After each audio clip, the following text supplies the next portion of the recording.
what's going on in the world today, then you've come to the right place. Welcome to Southern Sense Talk Radio with your host, Annie, the Radio Chick-A-Dee, and featuring Curtis C.S. Bennett and the most interesting guests that you'll find anywhere on internet radio. So sit back, relax, and remember, Southern Sense is common sense. Okay, and welcome to another adventure here on Southern Sense. We are having some technical difficulties as we try to get the show started, so we'll be hopefully not popping in and out as we try to get all the equipment running properly. We have a problem on Curtis's end, a problem on my end, but we're going to try to get as much of this show in as possible. We have a lot to talk about, a lot to do, and I'm your hostess with the least mostest, Annie, the Radio Chick-A-Dee. And hopefully we'll get Curtis up and running with us very shortly. A couple of things that come up in the news cycle that I find interesting, and I'm always tossing them aside. And this appeared in Newsmax just yesterday by Zoe Papadakis. She wrote that Elton John has had a change of heart, it appears.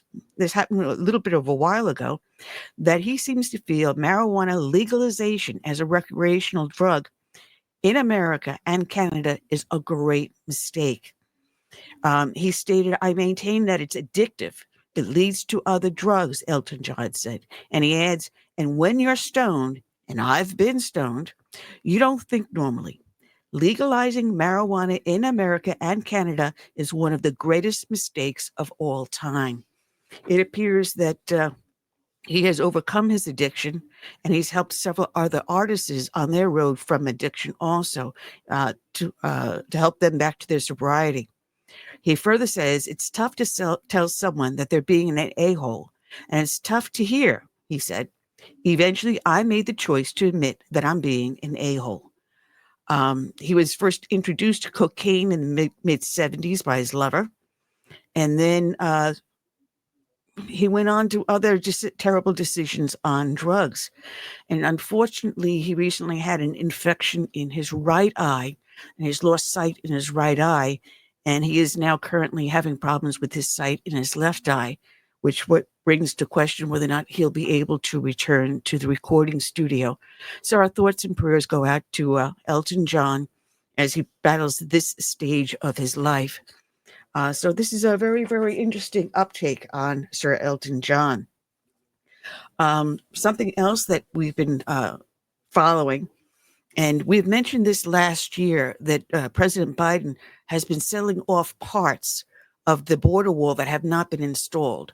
All this stuff has been lying around along the southern border and has not been erected. So President Biden has decided, and his administration has decided, that why don't we just auction this stuff off, which is what they are doing. And these huge, huge panels, these walls that are supposed to be going up, are lying there on the ground rusting. And he has decided, with 38 days left to his administration, just before Christmas, he's going to auction off these panels for pennies on the dollar.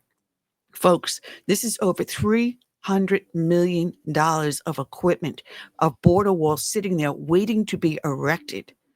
And he's selling it for $5 a panel. This is outrageous. If this is not criminal, I don't know what is. This is your tax money. You paid for this. You paid for the security along the southern border, and he's selling your security, our security, to the highest bidder. $5 for the panels? You've got to be kidding me, when we paid millions for them. So hopefully we'll see if we can find some way to get this to stop. We'll see whether or not Texas decides to buy them. At $5 a panel, let Texas erect the area of the border wall. Here on a lighter note, Trump traveled to France, to Paris, France, for the new dedication of the repairs on the Notre Dame Cathedral. And Joe Biden didn't go. He sent his wife, Jill Biden, as his surrogate. And consequently, the paparazzi caught a picture of the two of them sitting near each other and conversing. Well, Trump, ever so much the entrepreneur, someone in his office is getting a pat on the back. He's come out with a new cologne line, and the name of the cologne is Fight, Fight, Fight. And let me see if I can get he has this. I'm trying to find what the punchline is. All right, here it is. The name of the cologne is Fight, Fight, Fight Cologne for men who fight to win and never surrender. And the ad reads, a fragrance your enemies can't resist. And it's a picture of Jill Biden smiling at Donald Trump in Paris. Folks, sometimes you just can't make some of this stuff up. God bless Donald J. Trump for finding some way to find humor and a profit out of something. And plus to tweak the Biden family. Oh man, I just love it. I just absolutely love it. Again, folks, we're having some technical difficulty. We're trying to get through it. And hopefully we'll have everything up and running in short order. In the interim, there is a clip from CNN I wanted to play dealing with Hunter Biden, the Hunter Biden pardon. And Scott Jennings in this liberal news CNN network has the courage to speak truth, power to the truth. And he is facing a panel, and boy, did he let it rip. So let me play this clip, and here we go. It was a total disgrace. He's leaving office in disgrace because of this pardon. And it's not just the pardon, it's the lying. Lie to the American people. According to NBC News, he and his top aides hatched a plan to lie to the American people. And then this week, he didn't even have the guts to go out to the White House podium and take questions about it. He sent Karine Jean-Pierre out there, who was also a part of the lying. And then she continued to gaslight the American people and the media. The American people ought to be pissed. But the media, the people who cover this White House, ought to be absolutely livid at the gaslighting and then the continued gaslighting and the hostility towards the idea of transparency. This is a monumental disgrace. You think 38, 39% job approval is low? Wait until we test him as he leaves office. He's going out of office as one of the least liked and most divisive presidents we've ever had. And candidly, many of us who are institutionalists criticize Trump for coming after the Department of Justice and saying it's politicized, you can't trust it. And the language in the statement pardoning Biden could have been written by Donald Trump. He was elected to cure Trump, and he leaves office sounding like what Trump's enemies say he sounds like. The statement wasn't, I fear that Kash Patel will come after my son. It was, this was essentially politicized Department of Justice. His own Department of Justice is corrupt. He said the Department of Justice is corrupt. You can talk about the past if you want. I'm talking about the future. And the question is, are you going to leave? Are you going to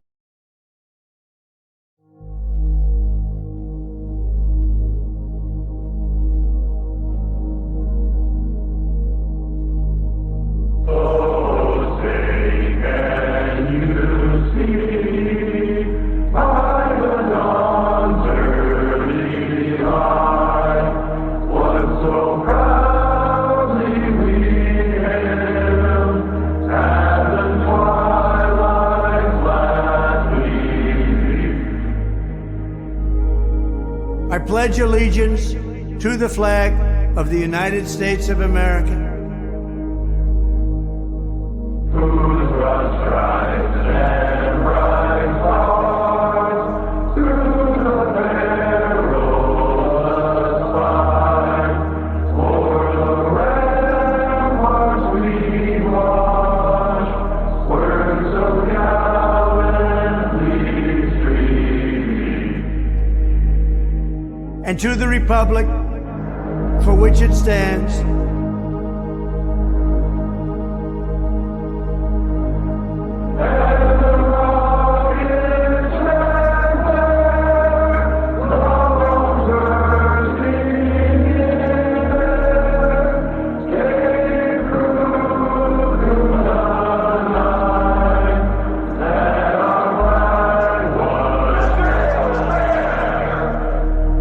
one nation, under God,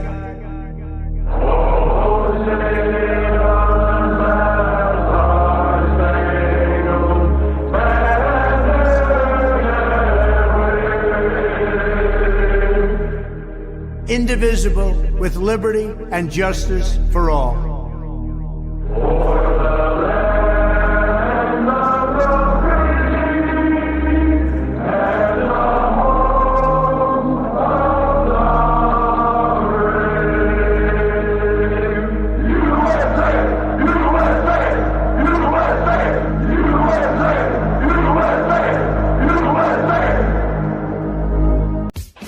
A candy maker in Indiana wanted to produce a candy that would be a witness, so he made the Christmas candy cane.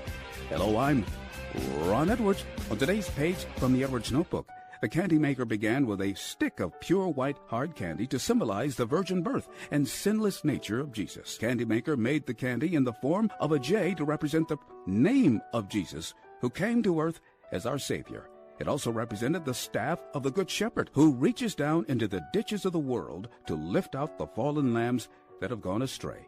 Realizing his candy was very plain, the candy maker stained it with red stripes to symbolize the scourging Jesus received, by which we are all healed. The large red stripe was for the blood shed by Jesus on the cross so that we could have the promise of eternal life. Unfortunately, the candy became known only as a candy cane, a meaningless decoration seen at Christmas time, but the meaning is still there for those who have eyes to see and ears to hear. I pray that this symbol will again be used to witness the wonder of Jesus and his great love that came down to us remain the ultimate and dominant force in the universe today and forever. Merry Christmas, and may God bless everyone. I'm Ron Edwards. Join me live weekdays, 3 p.m. Eastern, to find out where. Simply go to theronedwards.com.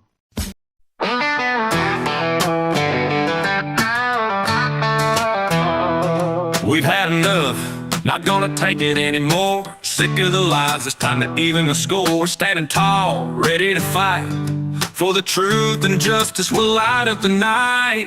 I'm voting for an outlaw, a hillbilly too, America first, yeah, you know it's true. We're taking back our freedom, kicking down the door for the land of the brave. We'll stand forevermore.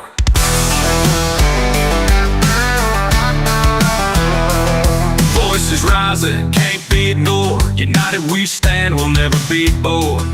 From the heartland to the city streets, we're marching on, won't accept defeat. I'm voting for an outlaw, a hillbilly too, America first, yeah, you know it's true. We're taking back our freedom, kicking down the door for the land of the brave. We'll stand forevermore.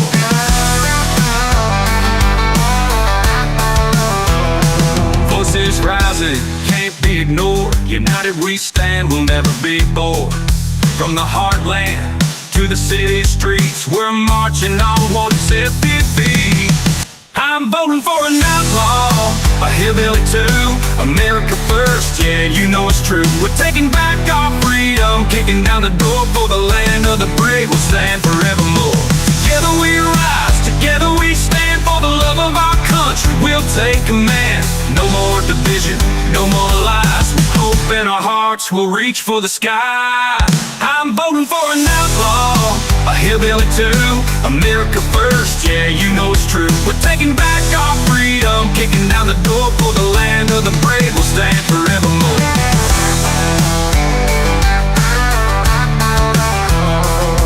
For the land of the brave, we'll stand forevermore.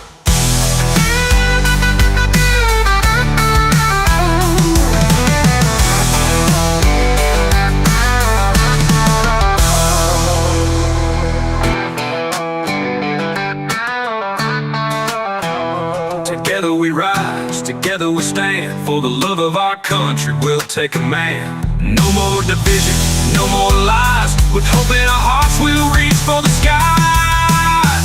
I'm voting for an outlaw, a hillbilly too, America first, yeah, you know it's true. We're taking back our freedom, kicking down the door for the land of the brave. We'll stand forevermore. For the land of the brave, we'll stand forevermore.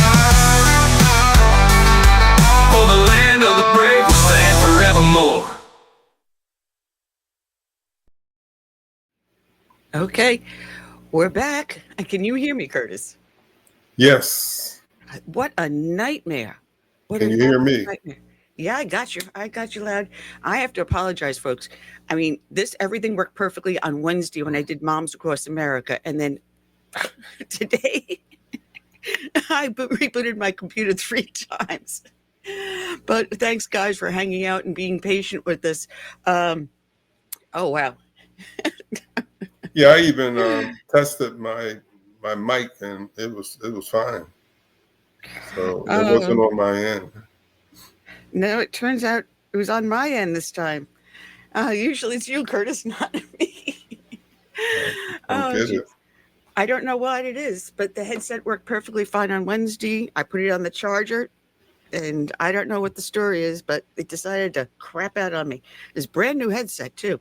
Anyway, welcome to Southern Sense. Talk about messing up the beginning of the show, about the whole first half hour.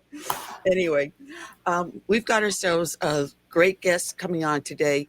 We have Gary Barv, who is already thrown his hat in the ring for the 2028 presidential election.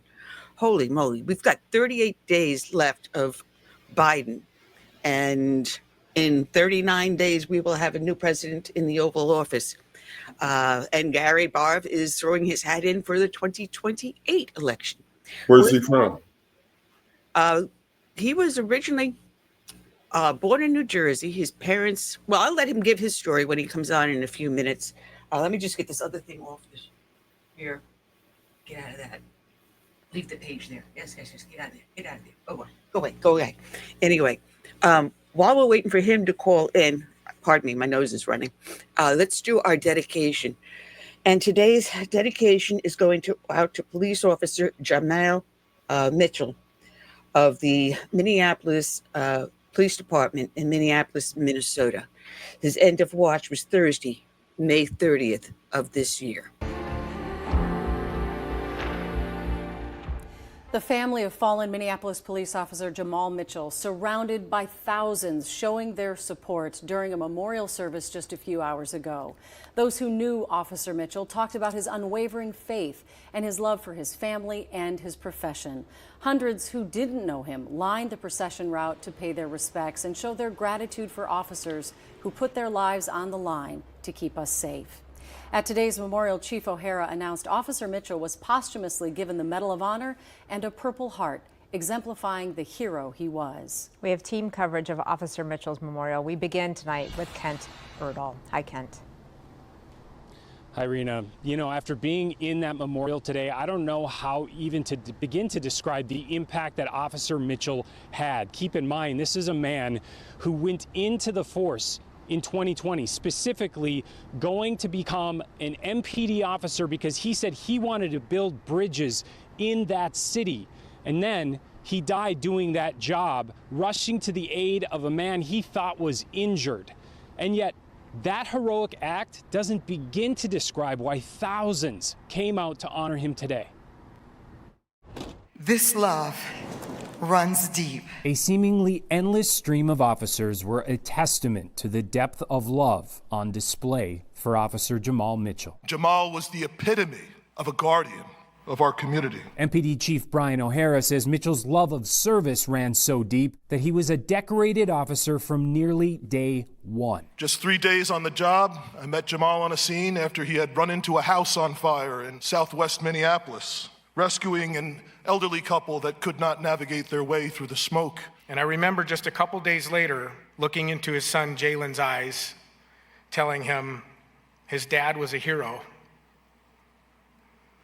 He was so proud of you, Jamal. Friend Chris Dunker says Mitchell's entire community is proud, explaining how a recent gathering honored both his heroism and tireless volunteerism. During that gathering, one of the neighbors stood up and said, "If you were to offer me $1 million to say something negative about Jamal, I simply wouldn't be able to do it." What does that tell you about his character and reputation? No matter what you've been through, Jamal's heart demonstrated, "I care." Though family have always seen that depth of his love, they say the growing tributes following his death show just how deeply his love was felt by others. Every act, every card, every note, every story made us smile and cry. This was Jamal's purpose.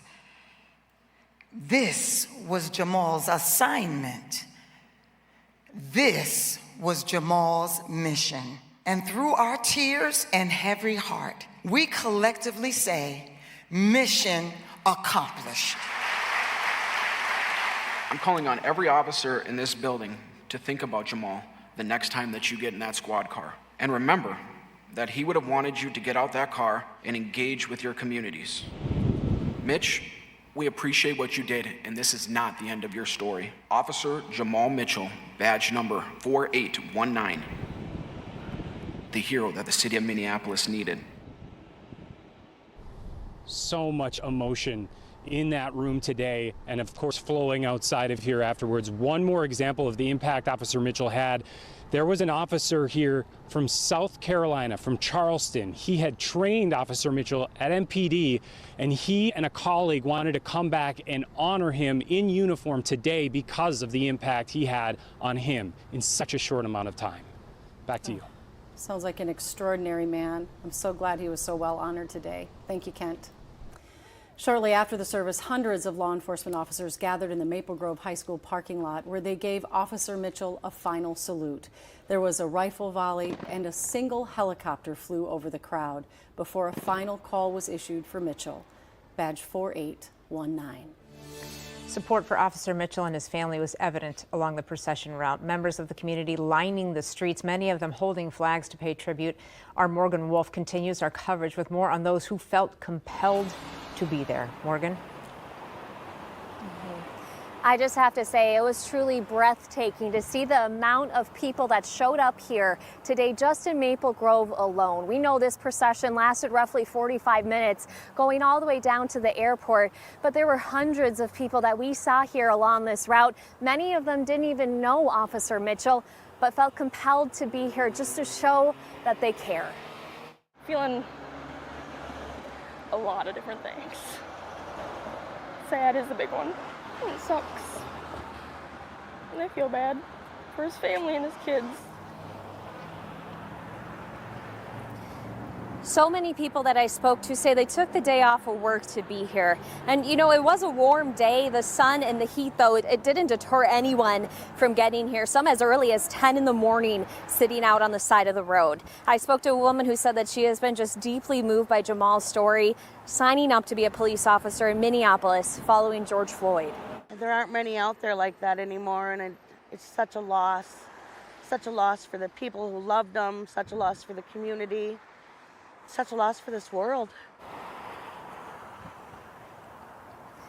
A lot of people noting this is the second procession that we've seen in the last 4 months, saying that it doesn't get easier to witness this time and time again, but it is a step towards healing, especially showing law enforcement that they honor their service and their sacrifice. Back to you. All right, indeed, Morgan, thank you. And we invite you to stay with KARE 11 for more coverage of the memorial and the procession for Officer Jamal Mitchell. We will have additional live reports coming up in our news at 6 and during Breaking the News at 6:30.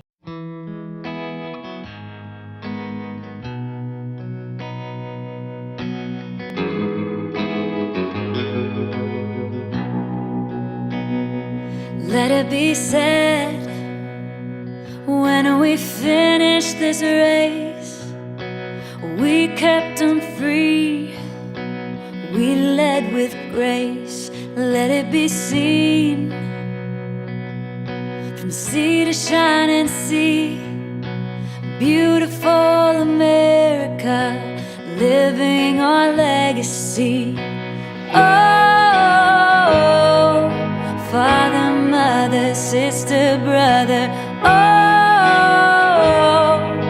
we gotta learn to love each other. Oh, for the soul of the nation, for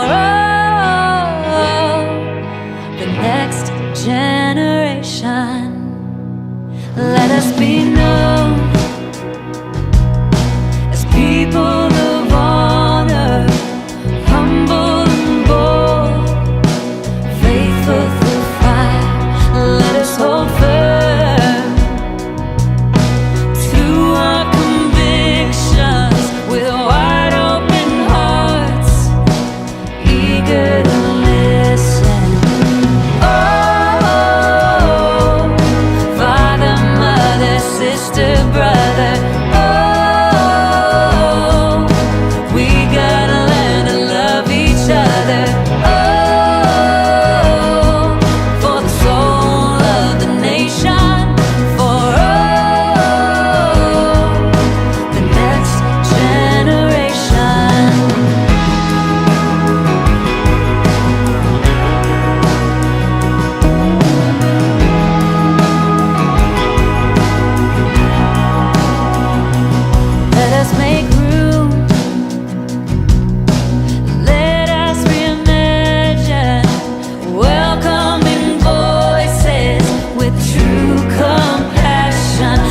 craft a world with hopes and dreams, the challenges known and those still unseen. Oh, father, mother, sister, brother, oh, we gotta learn to love each other. Oh, for the soul of the nation, for all the next generation.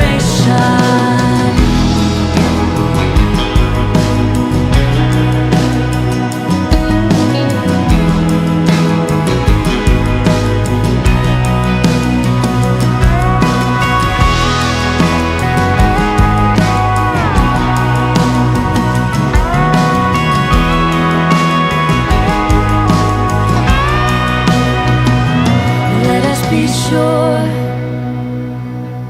when our time has come, we gave them hope, we made them strong.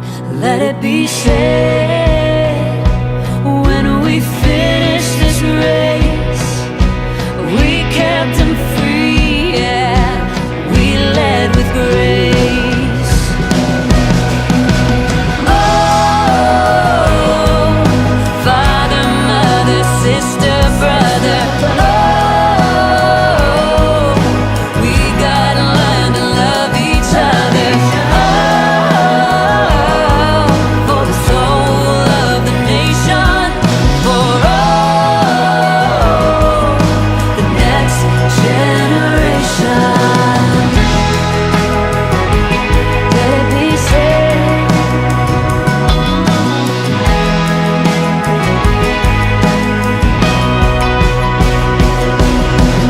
Oh, father, mother, sister, brother, oh, we gotta learn to love each other. Oh, for the soul of the nation, for all the next generation.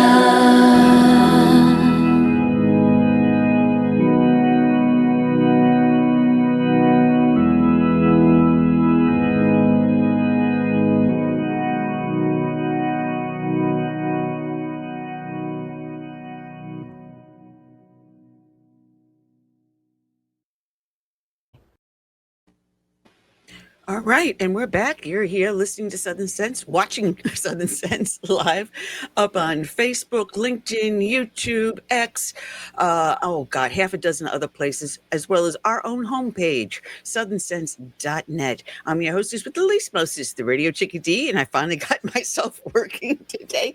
You'd think, Curtis, after doing this for 15 years, I could get my act together just once. Hey, there will be days like this. My mama said. Mama told, yeah.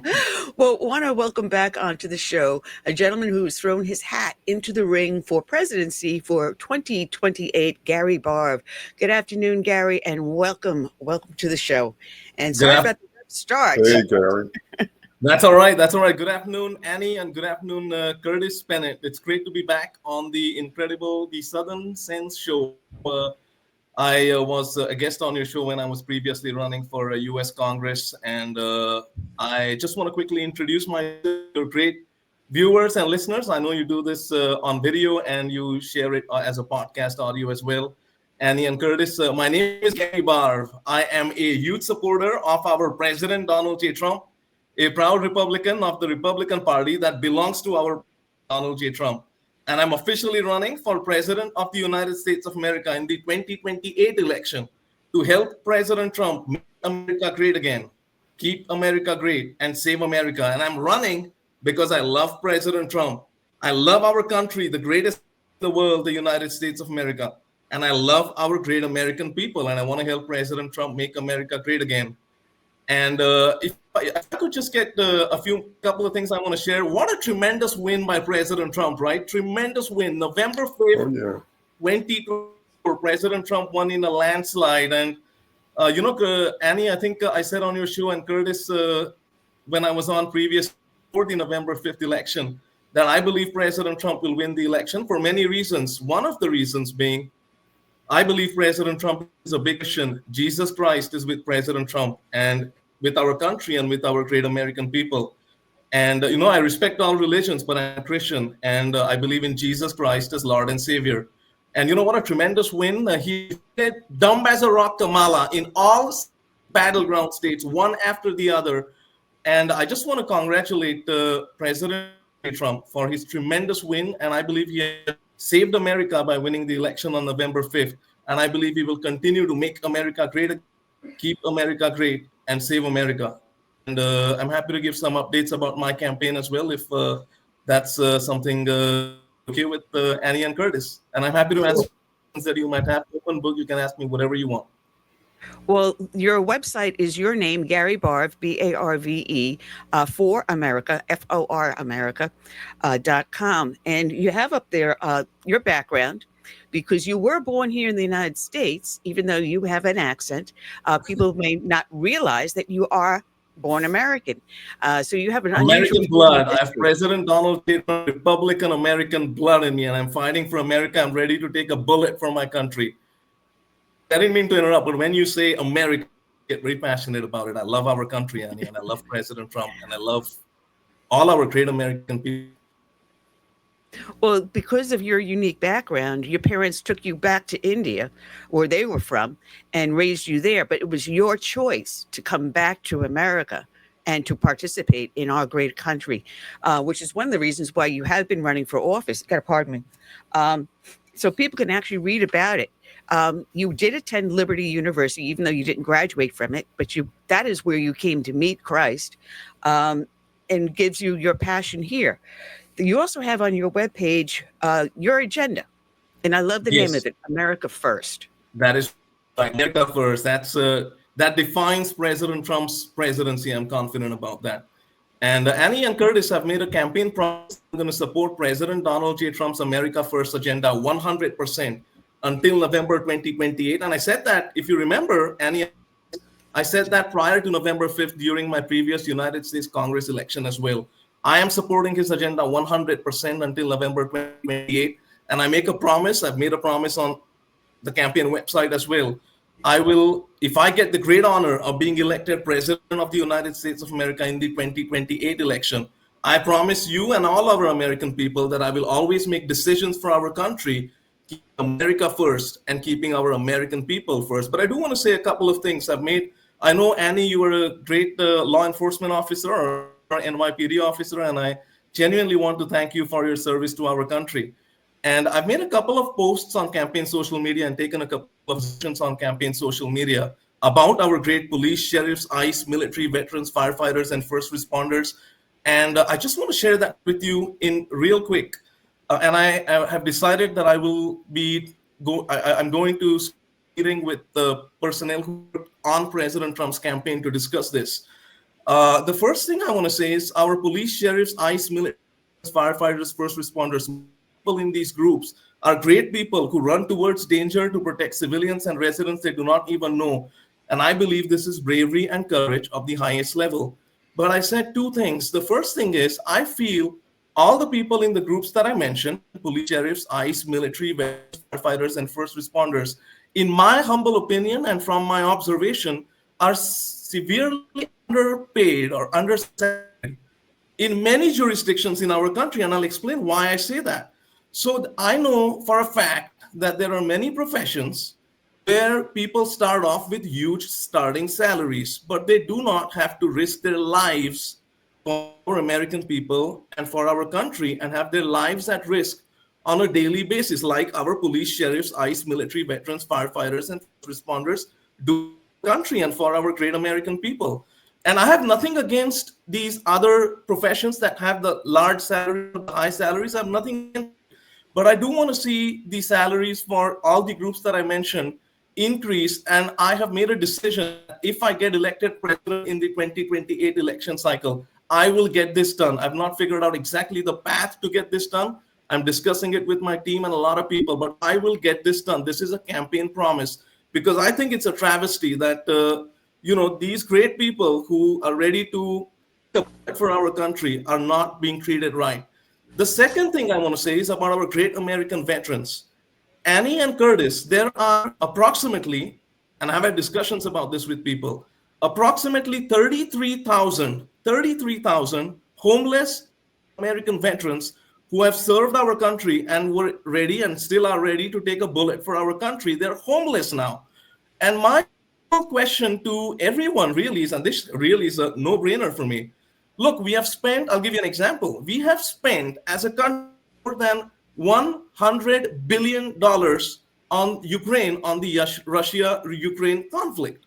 More than $100 billion. Now, you know, it's not our war. That's my first thing. And Europe has not paid anywhere near the amount that we as a country have, the ocean separating us. So my simple request is this. If we allocate a small fraction of that $100 and allocate it towards our great American veterans to get all 33,000 great American veterans off the street, I think it can be done very easily. I don't think there should be any doubt about this. It can be done very fast, and it can be done relatively easily with the right resources and the right people working on this initiative. And so I just believe that all the people in the groups that I mentioned, you know, people who are ready to take a bullet for our country, Annie and Curtis, are great people because number one, I admire and respect the courage. And number two, the second thing is they're selfless, right? If someone's ready to take a bullet for the country, for American people, I think it's very selfless. And I think it's time we care of people in the groups that I just mentioned because they have been taking care of us for a really long time and things need to change. If I get elected president, both these things done. I want zero veteran homelessness, zero veteran joblessness, and I want complete mental health services for American veterans. I will get this done. This is a campaign promise, and I'm going to have conversations, hopefully sometime soon, with the personnel who, with Donald J. Trump's campaign about this as well. And so that's two things that I really wanted to share with you. Yes, ma'am. Now, with those two things, I can follow up. As for first responders and mental health issues, there is something named after a friend of mine. There's a federal grant out there named after a friend of mine that I went to the police academy with, who was murdered only 2 years onto the job. He went into the academy, he was assigned to transit, then went into the regular NYPD out of the 103rd precinct, Eddie Burns. Okay. And you said he was murdered? Is that what you said? Yes, he was murdered on the orders of a drug dealer as Eddie Burns was guarding a witness's house.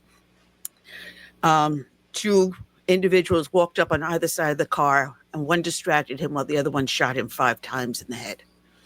His father was a police officer. His brothers were police officers. I get upset. It's called the Eddie Burns Memorial Justice Assistant Grant. Now, through this, you can help local agencies with grants that can fund them. It also gives for educational purposes, substance abuse, mental health issues. So through this, you can do a great many things. The other thing you can think of is Donald Trump came up with the idea of these freedom cities. Yes, I've heard about that.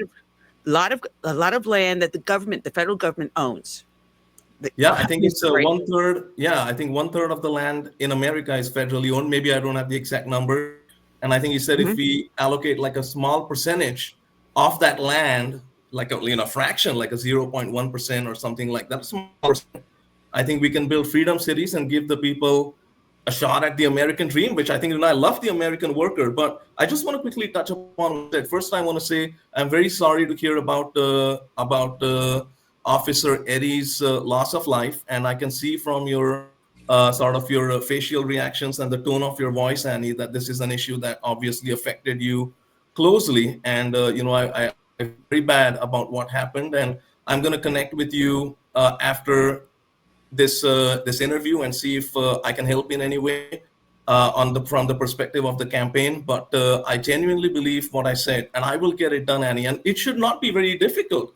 I think it's going to be very difficult to get, a few $1 billion to help our great American veterans. We're giving it to people who are fighting another area of the world, billions of dollars, and we're not supporting our veterans. Same with our police, sheriffs, ICE.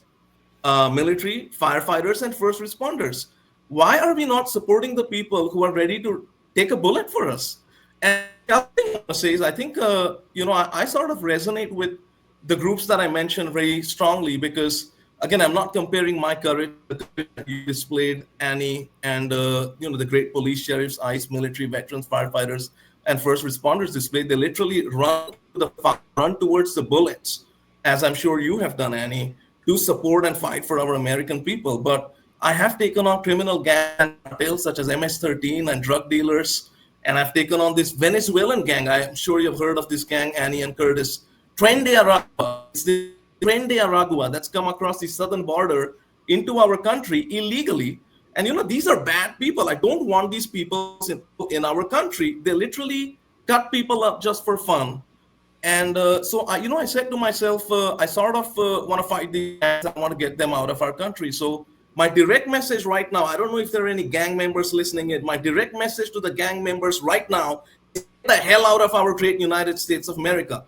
If you don't, we will incarcerate members of your gang and we will kick out of our country members of your gang. Keeping the American people safe and secure is something that is very important to me, and I'm ready to take a bullet for that. And I probably will sometime in my life, but that's okay. America and the American people are worth fighting for. And so that's one of the reasons why I resonate with police, sheriffs, ICE, military, veterans, firefighters, and first responders. And I just want to support them. I'll be their biggest supporter if elected president of the United States of America in the 2028 election as a Republican supporter of the man, President Donald J. Trump. And even during the campaign, I'm going to fight for these causes, and I will get it done. You know, Annie and Curtis, that I have a reputation in the political realm that I keep my promise. I will keep all my promises, and I will get this done. Gary. Yes, sir. Trump made great inroads into the minority community. Yes. The last couple of years, but more so the last couple of months of his campaign. What would you do to expand upon what he's done to get more people to smell the roses and become conservatives? Well, I think that's a great question. I think we just fight for our country. People of color, as some people like to call it. I just don't look at it that way. I just feel what President Trump did, the way I believe President Trump unified the country, right? He unified the country. And I think there were a lot of people of color, as you said, Curtis, who were supporting prior to the primary election as well. It wasn't, I sort of slightly disagree with you. It wasn't just the last 2 months of the campaign. I think there was support for a long time for President Donald J. Trump. And that sort of showed the big results that President Donald J. Trump got. But I think, when it comes to the African American community, the Hispanic community, I think they're great people and they want secure borders. Border security is a very important thing for the people of color as well. Who would not want their families to be safe and secure? Who would want their families to be at risk from gangs and cartels such as MS-13 and Tren de Aragua? The other thing I say to our great American people of color, as some people like to call it, I will just call them great American patriots. My message is, why are you supporting Kamala or the Democrat Party? I call it the Kamala Democrat Party because Kamala is the flag bearer for the Democrat Party. She was the nominee. And so my humble request or message to all Americans, including independents, Democrats, people of color, Caucasian people, brown people, black people, American people, my simple message is this. If you're supporting the Democrat Party or Kamala, ask yourself the question, why are you really supporting Kamala or the Democrat Party? This party is destroying our country. If you love the country, President Trump is securing the southern border. He's making sure that crime goes down. Gang members are out of our country. The economy is really, really positive with great things such as tariffs, for example, right? Tariffs is such an from the economic perspective, from the country's economy perspective, tariffs is a great way to bring businesses into our country and keep business in our country so that they hire you, our great American people, instead of them building their businesses in Mexico or some other country. And look, I want all countries to do well, most countries to do well. I want most countries to thrive, but not at cost and expense of you, our great American people. And so I think President Trump is the most intelligent man on earth. He's bringing businesses back to America, which means you are going to get more job opportunities, higher salaries. And I think it's going to be a great thing for our country. So, safety, security, you talk about the economy, you talk about inflation goes down when President Trump comes back into office because we drill for oil and gas in our country. Right? And very simple explanation. When you drill for oil and gas in America, what happens is the cost of supply chain goes down, right? Construction, manufacturing, shipping, transportation, raw materials. The cost of the entire supply chain goes down. And because of that, inflation goes down because the consumer price, the price at which the consumer will purchase the product goes down because supply chain, transportation, and all these costs have gone down. And so that will bring a great economy for our American people. So I think the way to bless the party is exactly what President did. Fight for our country, be ready to take a bullet for our country. President Trump did that. President Trump literally took a bullet for our country. And I'm going to say it, I think it's just divine intervention. What happened, the way he reacted, is divine intervention. Shot in the ear, July 13th, right? He was shot in the ear. Because he was shot, he got down. And what does he do? He gets right back up. I think he looks for his shoes. I mean, he looks for his shoes. He's shot. He looks for his shoes.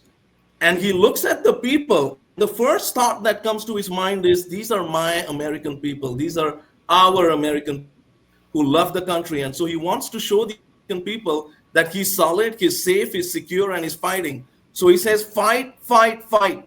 In that moment, few seconds after he was shot. I think something like that, people of all colors, all religions, Christian people, other religions, will resonate with. And that's one of the reasons why President Donald J. Trump won this election in a landslide. And I think I said this on your show, Annie and Curtis, before November 5th. President Donald J. Trump will be the greatest unifier that God has created.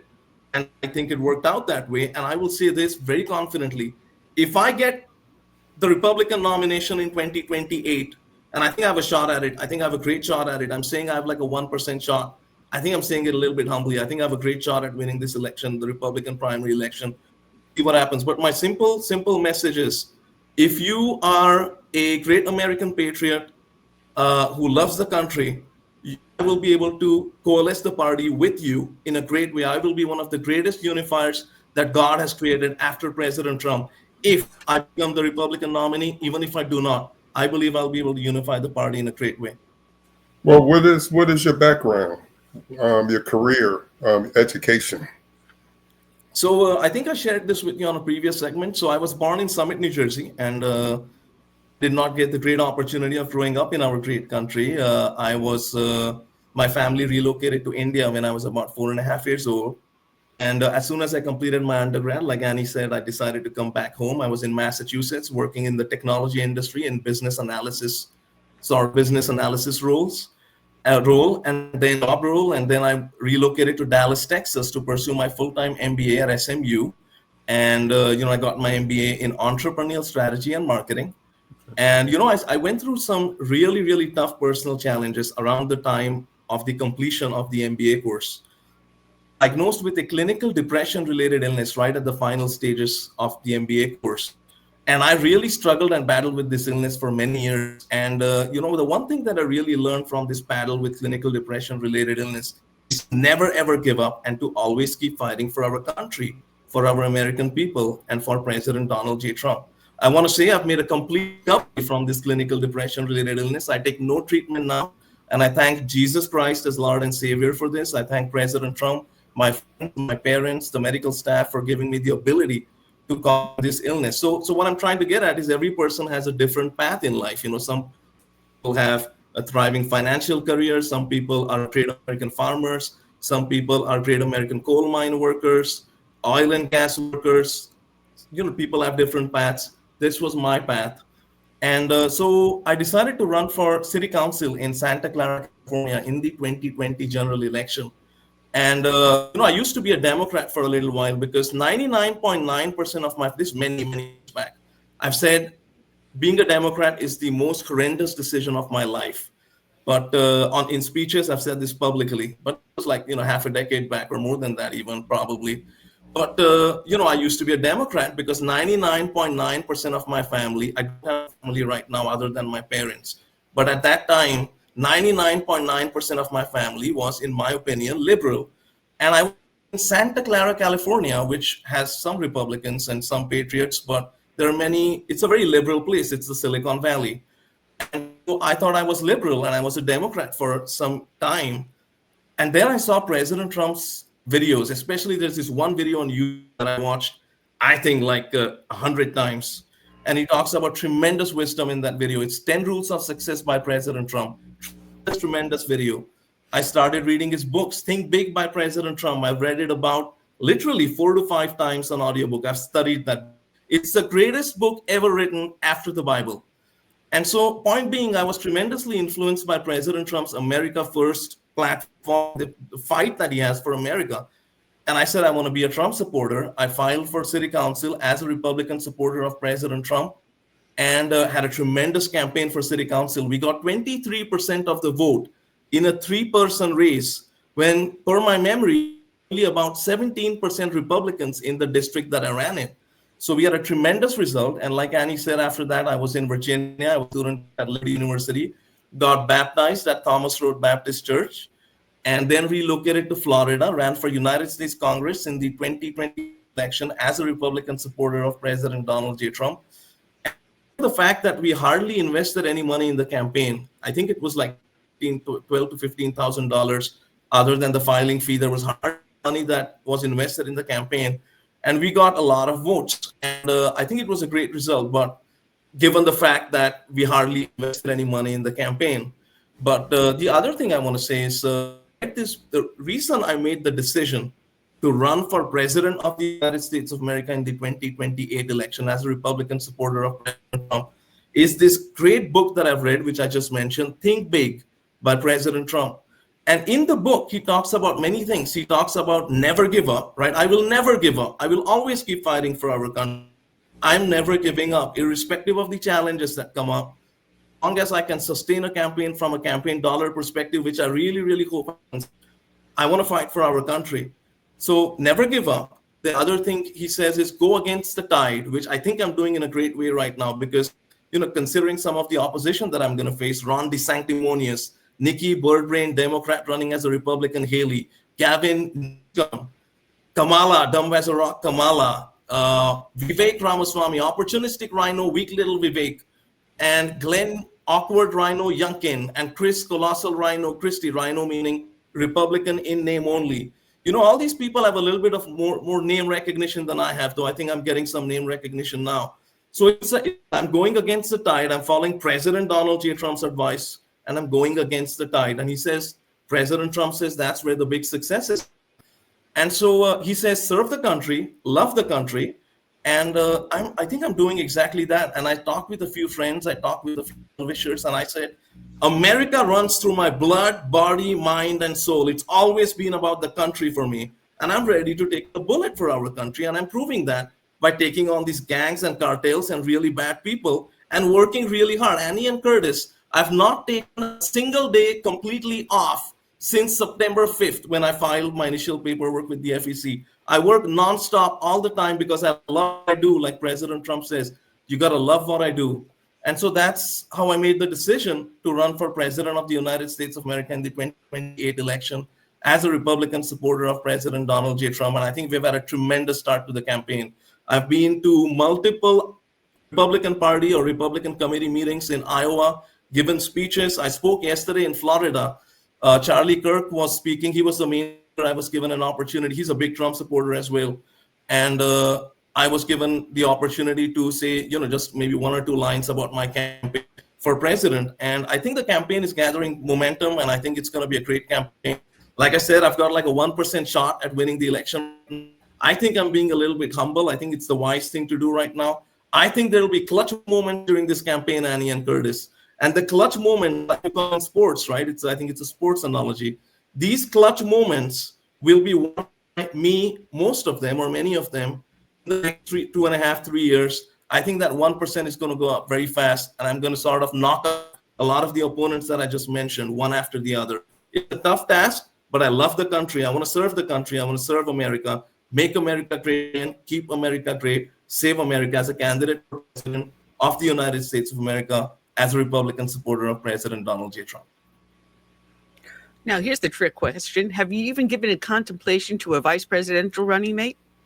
Well, that's a great question. I actually made a post on campaign social media I think it was back, and I'm going to word this very carefully. So I know hard who I want to be my vice president. And I said that I will potentially announce this April as soon as within the next year. Now I want to make it very clear. I have not talked about this with that individual at this time, but I know who I want, and we'll see what happens. But I think it's going to be a great campaign, Annie and Curtis. Well, people can find you more about your campaign, and it's your name, Gary Barve, BARVE, for FORAmerica.com. Yes, ma'am. Well, I'm going to wish you a lot of good luck because you're going to need it. You got 4 years to work on this. Yes, definitely. I think we've started really, really hard. I'm working so hard, Annie. I love the country. I love our great American people. I have such a great time at meetings, events. I can do meetings, events all the time, and interviews with great shows such as your show, The Southern Sense. I really hope, Annie and Curtis, that you'll have me back on your show sometime soon. And again, it's a real pleasure being on the show with you both. And also, Annie, just genuinely thank you for your service to our country and for the courage and selflessness as I believe, a former NYPD officer. Thank you very much, Annie. And again, thank you, Curtis, as well, for having you. Well, yeah, come back. Good luck and God bless. Thank you so much. Thank you very much. Take care. Good luck. Thank you. All right, that's Gary Barve. We have a friend of the show that hasn't been on in quite a while, so I'll bring him on, and he'll say all what. Hello, Josh. Josh Bernstein of the Josh Bernstein Uncensored Show. Good afternoon, Josh. My camera keeps on going in and out on me today. What is this? I've got some sort of a gremlin in my computer, and I don't get it. I don't get it. Am I too close? Let me back up a little bit here. Yeah. There we go. Now you're sent. There we go. I don't want to look like a giant, you know? No. You ever have one of those days where absolutely nothing goes right? Sure. Have you ever had many times? Well, this started off today, and I'm yelling at Curtis that he doesn't have a sound coming on his end. And it was my end. So the first half hour of the show was no sound. Well, hopefully we got sound on this one. Oh, man. So anyway. Read you loud and clear. Welcome aboard. You started your show about 9 years ago, right? Yeah, even longer than that. I actually my career kind of started with me writing for Breitbart, the Washington Times, the Examiner, the Tea Party Tribune, which is no longer around anymore, and just writing articles and things like that. And from that, somebody reached out to me on Facebook. Her name was Jennifer Meadows, and she actually was a co-host of a radio show in Mississippi. And at the time, her partner that she was doing the show with decided for whatever reason he didn't want to do the show anymore. And she asked me if I'd like to give it a shot, give it a try. And I said, sure. I've never done it before, but why not? I'll give it a shot. And this is back in the Wild Wild West days of Blog Talk Radio. So this is a long, long time ago. And from that, we ended up doing a show called The Grit and Grace Show. And we did it for about 10 months. And from that experience, we eventually, separated and went our separate ways. And at that point, I decided to kind of go out on my own. And I did the Josh Bernstein Show, and I guess the rest is history. That it is, because this coming year will be total 15 years I've been doing this. So you were brand new on Blog Talk Radio about the same time, back in 2010. Yeah, about 2012. About 2012, somewhere right around there. Yeah. Wow. And now they're going bye-bye next month. Is it even still around? I didn't even know it was around. Yeah. At the end of January, it's going to be bye-bye. Permanently For Blog gone. Talk. Yeah. Wow. Interesting. What a ride. What a ride it's been. Yeah, Listen, it's been crazy. you've got a new book out. You have to pardon me. I woke up with a runny nose today and it just doesn't want to stop. You have a book out. See, I got a little thing on the corner right by your head too, preserving. Yeah, I appreciate that. I couldn't get it any bigger, unfortunately. They kind of like limit me on how big a little thing I can put up there. But it's a very interesting book because you basically take 10 different areas and show ways on how we can improve our country. And a lot of what you've written are already policies that Trump said he's going to be working on. Exactly. It's almost like the two of you are like in sync completely. Now, I'm not going to go over the whole entire book, but just to give people an idea how to restore voter integrity and confidence. Now, I have to admit, the county I live here in South Carolina, the voter integrity law that passed is named after my county because we came up with it, our county GOP, which included items such as ballot harvesting and the mail-in ballots. Right. A lot of that stuff we were already starting to do the previous election cycle, and we've initiated it. And matter of fact, when you go to vote, you get a paper ballot. It gets printed out, and you actually get to look to see if everything's correct. And then it goes into a scanner. And what they do is a lot of people say, well, they got a barcode on the bottom that can be, twitched around, whatever. They have to marry that paper ballot to the actual results. And if they don't match, then we got a problem. Yeah. And you know what? Not very many fail because of this. So when they say go to paper ballots, people think, oh, no. But there are ways to do it. And yeah, absolutely. And look, the bottom line is just because we have the technology doesn't mean we need to use it. I've said this many times. I say it in the book. Tyranny is sold as convenience. Oh, don't worry about that paper. That's archaic. That's old. That's back the way of the typewriter. Just click this button here and we'll register your vote. So they're not plugged into the internet. Of course not. And so I talk a lot about that in the book. Yeah. Also, how the electorate does have a voice, and it drives me crazy because someone said something to me the other day, and I had to take a step back and go, "No, you did not just say that to me." They were looking at the polls, and they said, "Well, looking at the polls, I knew Trump was going to win, so I figured I don't have to vote." And I'm going, "Excuse me? Trump won because of the exact opposite attitude."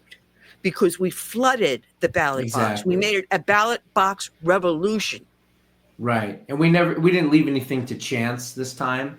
We had Laura Trump and Michael Whatley at the RNC filing lawsuits after lawsuits. I mean, there was over 130 lawsuits, including 80 plus in the swing states alone. So every time someone tried to do something, Benson or whoever in Michigan tried to do something, we were right on top of it. We were filing lawsuits before the votes were being cast and counted. So kudos to them. And of course, look, this is the first time ever in history for any political party to basically subcontract out the get out the vote operation. And we were certainly successful with Turning Point Action and Charlie Kirk. And of course, the unsung hero, Scott Pressler in Early Vote Action. I mean, he literally flipped the entire state of Pennsylvania almost entirely by himself. So we really owe a lot of gratitude to those two organizations in particular.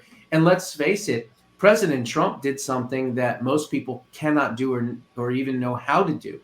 He took free advertising, right? The garbage comment, he drives the garbage truck.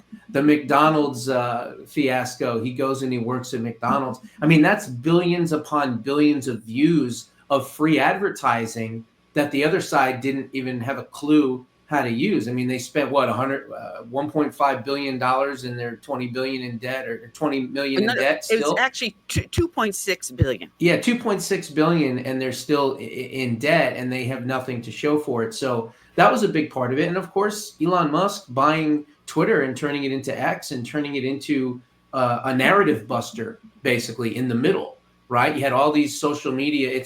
It's almost like X became Israel, right? Surrounded by all the enemies and no one's got any free speech. But right in the middle, you have something strong and robust enough to kind of change the narratives. And thankfully, he was able to do that. And, you know, a lot of people were involved this time, a lot more eyeballs. We were not going to let what happened in 2020 happen again.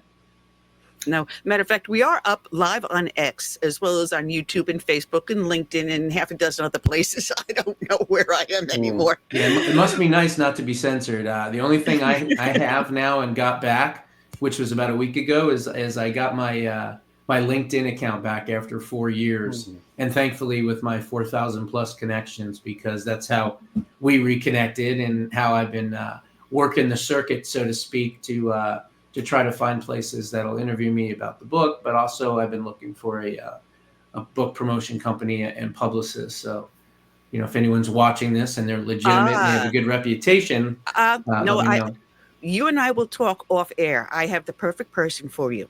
Okay. Absolutely perfect. And he handles an A-list. Oh, perfect. Good deal. An A-list that you want to get onto. So like I said, you and I will talk after we get off air. And AJ, if you're listening. If who? I'm shouting out to him. I'm saying, AJ, if you're listening. Oh, I know AJ Rice. I've known AJ Rice for well over 10 years. And as a matter of fact, I did September and October. It was August and September. I did some pre-launch, promotion, and I used AJ, and I did it in August and September. So I did it for 2 months, and then the book came out October 8th. And then Skyhorse, the publishing company, has been working with me since then, but that's going to run out in probably February or March. So I'm going to need a full-time book publicist person. But yes, I do know AJ extremely well. Tell AJ I sent you that. I know AJ very well. Yes.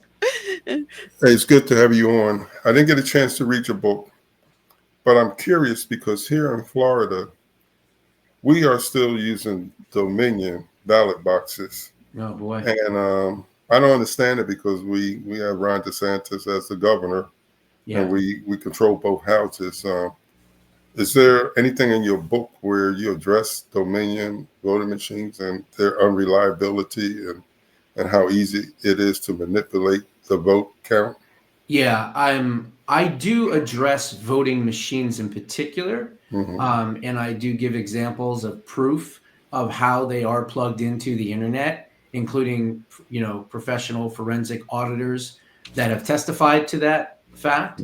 I don't necessarily go through Dominion, Seidel, Smartmatic, SGO, some of the companies in particular. But the bottom line is I do talk about how they are plugged into the internet. And, one of the things, and I don't know if Florida has done this yet, but they ought to. They ought to get out of the ERIC system. And I'm not sure if Florida has done that yet. I think there's been 8 or 9 states that have. Yeah, but we if were they're working not, on that's something they need to push for, because this ERIC system is an absolute joke. I mean, they say that it's to clean up voter rolls, but it's not. It's to maintain voter rolls with illegal votes on them. So if more and more states get out of it, then they won't have as much control. So. But look, I've said this before. I want to see a Department of Election Integrity. Just wave an executive order, create the Department of Election Integrity, and let the people that know what they're doing run it. Russell Ramsland, possibly from Allied Security. You could have Jovan Pulitzer, who is the creator of the QR code. He could be part of it. Joe Hoft, Jim's brother, is a forensic auditor. We need to go through all 50 states' voter rolls and go through them all, and then go through and find out, exactly what happened. And I would start with the 3 to 4 House seats in California that were literally stolen in this election at the very end to make the margin of the House victory that much smaller. I would start there. And then from there, I would go into the 4 Senate races that I believe have been stolen. Arizona's Senate race, Sam Brown's Senate race in Nevada, Eric Hove in Wisconsin, and Mike Rogers in Michigan. I believe all of those were won by the Republicans, but there was shenanigans behind the scenes. So I would go in through there. After figuring that out, then go into the 2022 midterms, find out what happened with the 60% plus machines going down on election day here in Maricopa County in Arizona. And once you go through that, then go to the 2020 election. Because if we don't fix the problems and we just say, oh boy, we won and we just, we won and we made it too big to rig. Well, eventually too big to rig is not going to work. And so we've got to really buckle down and hold these people accountable that have been stealing elections. Oh, there goes my camera again. It just doesn't like me today. What is with this thing today? Holy cow. Anyway, Josh, people can go to Amazon and get your book, but they can also go to your website, which is jbushow.com. Yeah, jbushow.com. The book is an easy read. It's about 157 pages, but it's very powerful. This is the type of book you want to read with a yellow highlighter in your hand, because you will be going back to many of the things that are in it. One of my goals in writing it was to give the reader audible gasps at the information that they're going to find in this book. I go through everything from elections to the border, to taxes, to spending, to the national debt, to China, to Fauci, to COVID. I mean, you name it, it's all in there. You can get it on Amazon. Just put Preserving Liberty book, Josh Bernstein. You'll find it immediately. It'll make a great stocking stuffer. And here's the other thing. I wrote this book not in a, quote, bombastic way, meaning you're not going to see the words leftists or, extremist or communist. Like, I don't even do any of that. I don't drop those types of words. I kind of go right down the middle. And here's the best part. No one can accuse me of, quote, writing a right-leaning book, because I actually use left-leaning sources to prove all of my points. And not only that, I don't just use FBI and CIA emails like in the footnotes. I use them in the pages of the book against the FBI and the CIA. And keep this in mind, this book came out October 8th, meaning I didn't know who was going to win the election yet. And the stuff that's in this book, if he didn't win, I'd have 24-hour security. That's for sure. So it's a bomb thrower, but it's a bomb thrower with Freedom of Information Act request. It's traditionally published, by the way. I didn't publish this myself. This is distributed by Simon & Schuster, which means that it went through legal and that all the information had to be checked and went through legal counsel and all that. So it's all accurate, 100%. And it's a jaw-dropping type of 150-page experience that you'll just go, wow, I didn't know that, and I didn't know that, and I didn't know that. So folks, definitely check it out. Yeah, because you even addressed things such as the Patriot Act, and there was stories abounding today about government snooping on us. And shall we talk about drones in the air?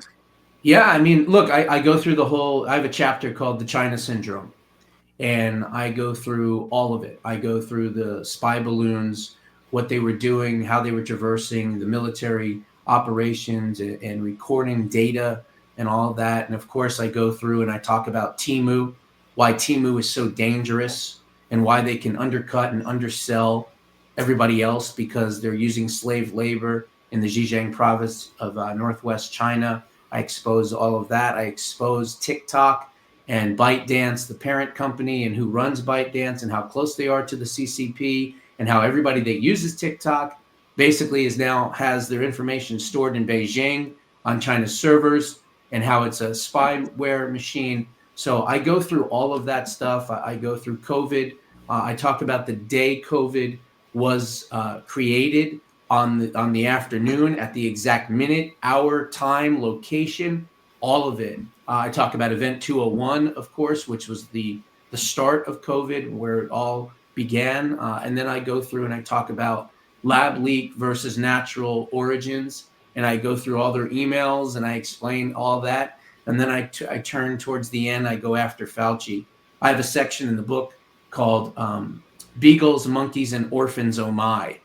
And I go through the horrific experiments that your taxpayer dollars paid for, torturing animals and even killing Black orphans at Centennial Hospital in 2004 that even RFK Jr. talks about in his book, The Real Dr. Fauci. So this book is extensive. It does cover a lot. And I'll give you one other thing. There are 10 legislative ideas in this book. and there's an additional 30 other solutions. So in other words, I don't just complain about the issues. I actually give real concrete solutions on how to solve them. I'll give you one for instance. Do you know who is the person that appoints the judges on the FISA court? Do you know who it is? Actually, no. Okay. It's John G. Roberts Jr. So the Chief Justice of the U.S. Supreme Court has the job to appoint all 11 judges on the secretive FISA court. The FISA court has been around since the 1970s. They have a 99.9% acceptance rate on spy warrants. They have only denied 12 warrants in their entire existence. And so you have this other court that is working in secrecy, in the shadows, that is just as powerful as the United States Supreme Court, and they are rubber stamping our freedoms away one by one. So in my book, I talk about reining in the FISA court. Why not, at a very minimum, force them to go through and advise and consent of a Senate confirmation for those judges? Take this ability away from the Chief Justice of the U.S. Supreme Court and give it back to the Senate so that they can take these judges and actually go through a Senate confirmation so that they are responsible and they are, accountable to at least someone and something. That's how they've been able to run roughshod over the Constitution and go after Trump and his administration and spy on his campaign and Carter Page and all the other crazy things that we know and have heard, because no one has any oversight over the FISA court. So one of the things that I talk about is a solution on how to fix that. There's a lot of good information in there. Well, I mentioned about the drones, though. I don't know if you were following the stories lately over, because now they're saying it's not just New York, New Jersey, and Pennsylvania. They're saying it's now 5 states. They're finding them out over in California, too. No one knows Florida now, and no one knows where they're coming from, who's controlling them. I was watching some reports where one gentleman said he pulled his drone out, checked it, had a full battery. He sent it up to chase one of them. Next thing he knows, his is falling out of the air with a dead battery. Whatever it is has a power source that stole his. Another one said a family was in the car and they saw one of the drones flying overhead and they started following it. And all of a sudden, the clock in the car started going fluey. And as soon as the drone took off, then the clock and the car went back to normal. This is very interesting stuff out there. And yet the Biden administration go, nothing to see here. Yeah, look, I think there's only 2 scenarios here. Okay. You may remember years ago, we had a drone get shot down in Iran. Yeah, it was about 6 years ago, maybe 5 years ago. And when that drone was shot down, they then went and they took the technology and they reversed the technology and they worked on it. They had their best scientists work on it and figure out what it was. And so it could be the byproduct of the Iranian regime learning our technology and then taking that technology and either adding to it or using our technology against us and flying these drones around. That would be one scenario. The only other scenario that makes any sense at all is China, because China is the only country sophisticated enough, wealthy enough, and I guess large enough to have that type of apparatus capability and approach. And they've already done it once with the spy balloons last year and the year before that. So why would we all of a sudden think that they couldn't do it once again? And the fact that they have this advanced technology that shows that, you can't shoot it down or it disappears or it changes things. Well, that's probably Russia and China and Iran, all 3 of them working together against the United States. Again, that's just my opinion, but there's no way that it's not one of those 3 countries. Or it could be us. It could be our technology, and we don't want the people to know what we're up to. It's a possibility. But I think it's a foreign entity for sure. But you know what? January 20th, we're going to find out a lot about a lot of different things we don't know the exact concrete answers to when President Trump takes over. That's the scary part, because we're seeing this with the drones right now. And there was one 45-foot Coast Guard cutter that was literally followed by about 30 of these drones. Now, I thought that our FAA was supposed to have complete control of our skies. Obviously, they don't. So we've got January 20th coming up, all these drones coming from all over the place. I don't know if you've ever gone to an inauguration, but that is wide open on the Washington Mall. Right. And that is a prime target. And how are you going to stop these drones if you don't even know what they are at this moment? And Exactly. that's It's a good point. scary thought. And we're 38 days away?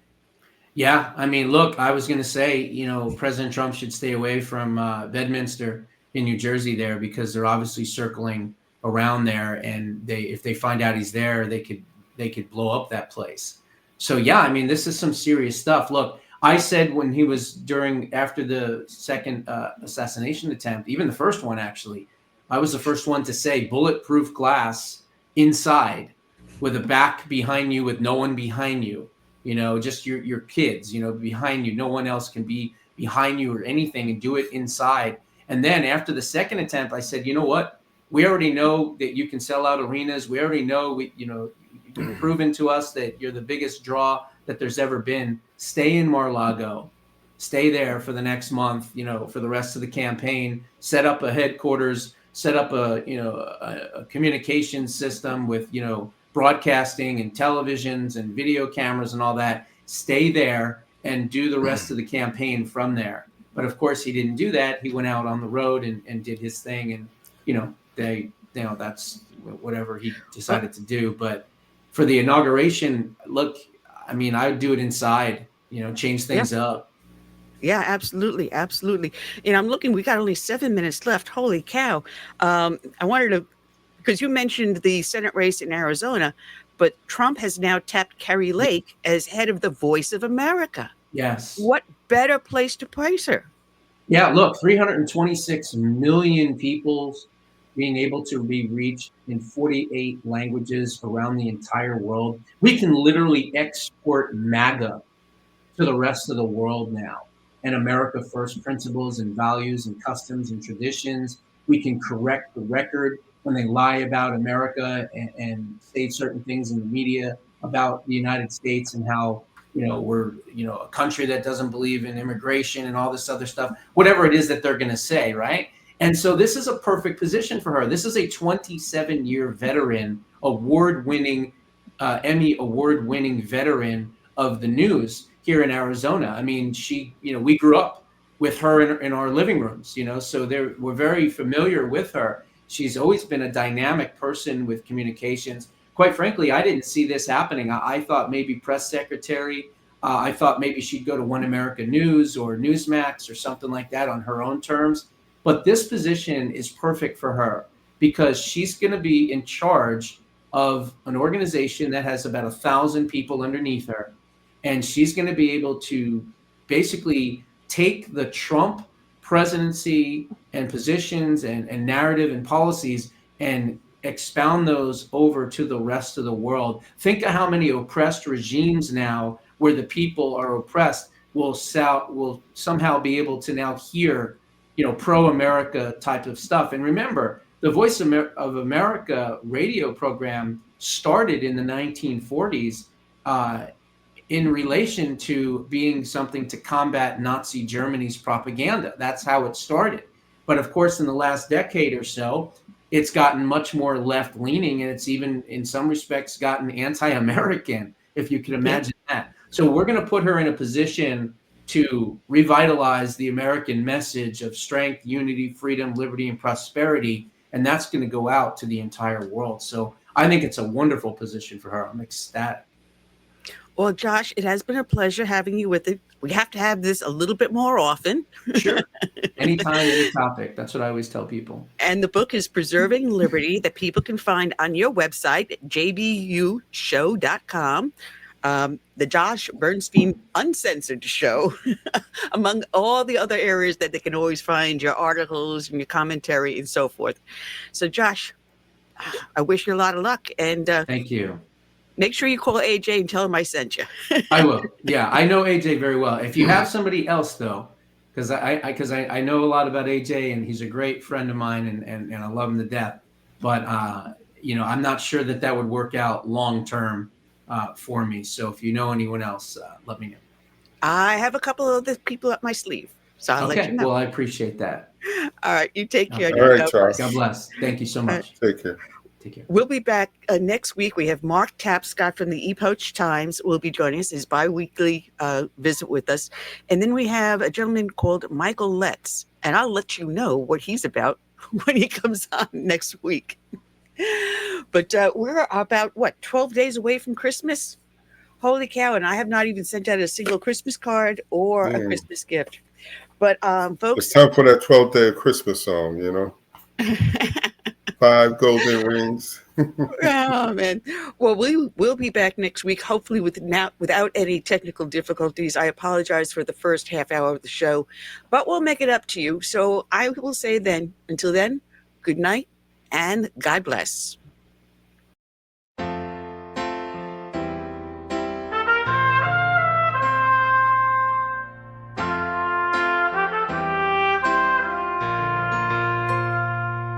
I'm praying for this land I love, America, America, the home of the free. But there are people making plans to change America. They've no respect for her or what matters most to me. That's why I stand for the flag and I kneel at the cross.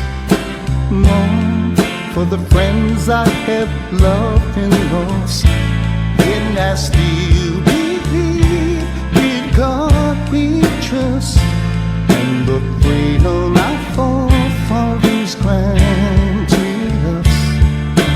I hope it's not too late to save America.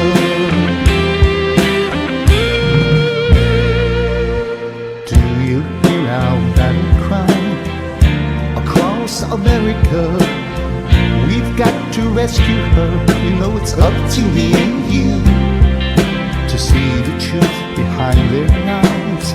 Don't change America. God bless America and the red, white, and blue. That's why I stand for the flag and I kneel at the cross. Long for the friends I have loved and lost. And I still believe in God we trust, and the freedom our forefathers granted us. I hope it's not too late to save America.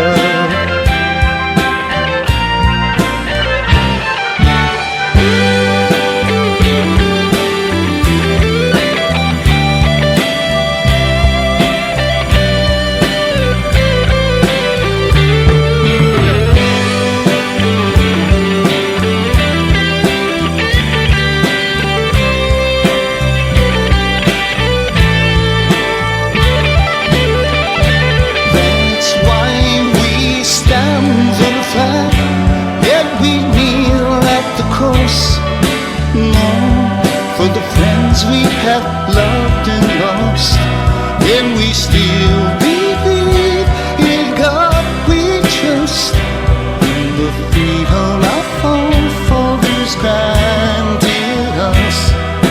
We know it's not too late to save America. Save America. Let's save America. Together we can save America.